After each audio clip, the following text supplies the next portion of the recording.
Toute l'idée était de réunir tous ces Zaïrois qui venaient d'endroits différents, avec des histoires différentes, et de trouver un moyen qu'ils fassent cause commune.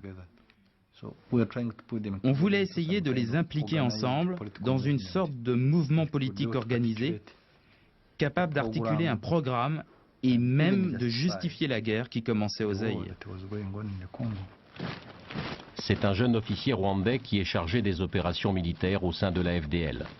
James Kabarebe n'a que 25 ans lorsque les troupes du FPR prennent Kigali en 1994.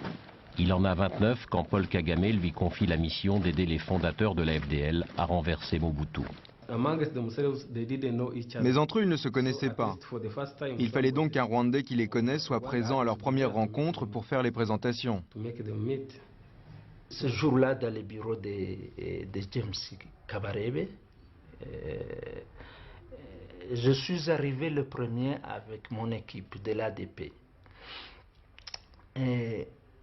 Après, il y a une jupe militaire qui est arrivée avec deux hommes. D'abord, c'était Kabila. C'était la première fois que je le voyais physiquement. J'ai vu un homme qui était en sandales, un vieux, mais qui semblait boiter, avec une tête rasée. Mais je me suis dit, c'est lui, Kabila. Je les ai présentés un par un. Et j'ai introduit l'ordre du jour, c'est-à-dire la libération du Zaïre et la guerre contre Mobutu. Ils étaient contents. Je pense qu'ils étaient contents de s'être rencontrés. Chacun a commencé à parler de son expérience. Qu'est-ce qu'il a vécu comme répression, comme torture morale, civique, d'où il venait, qu'est-ce qu'il avait fait. Tandis que Kabila, il semblait être réservé. Il regardait beaucoup plus, je me souviens, parce qu'il faisait ça, il regardait le plafond là, du bureau.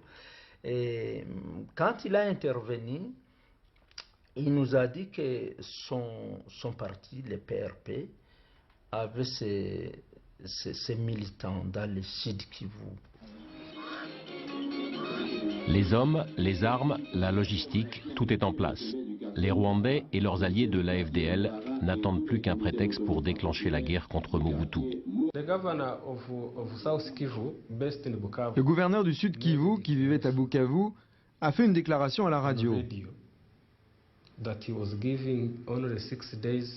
Il donnait une semaine seulement aux Tutsis zaïrois du Sud Kivu, notamment à ceux qui vivaient dans les montagnes de Mulenge, pour quitter le pays sous peine d'être tués dans les 6 jours. Viva, viva Waraiti Alliance! Viva! Viva, viva Majesty Alliance! Viva! Le 18 octobre 1996, Kabila et les fondateurs de la FDL, à la tête d'une armée principalement composée de soldats rwandais, passent la frontière zaïroise, à la tête de 3 colonnes, en direction des villes de Goma, Bukavu et de Uvira.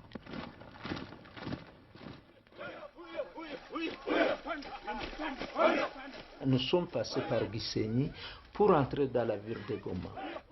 Et je me souviens que c'était la nuit, nous sommes entrés à 22 heures. Et nous étions avec les officiers rwandais. Nous étions avec James Kabarebe. Je me souviens qu'on était en file comme des militaires. Et il pleuvait et c'était des jeunes militaires qui étaient devant.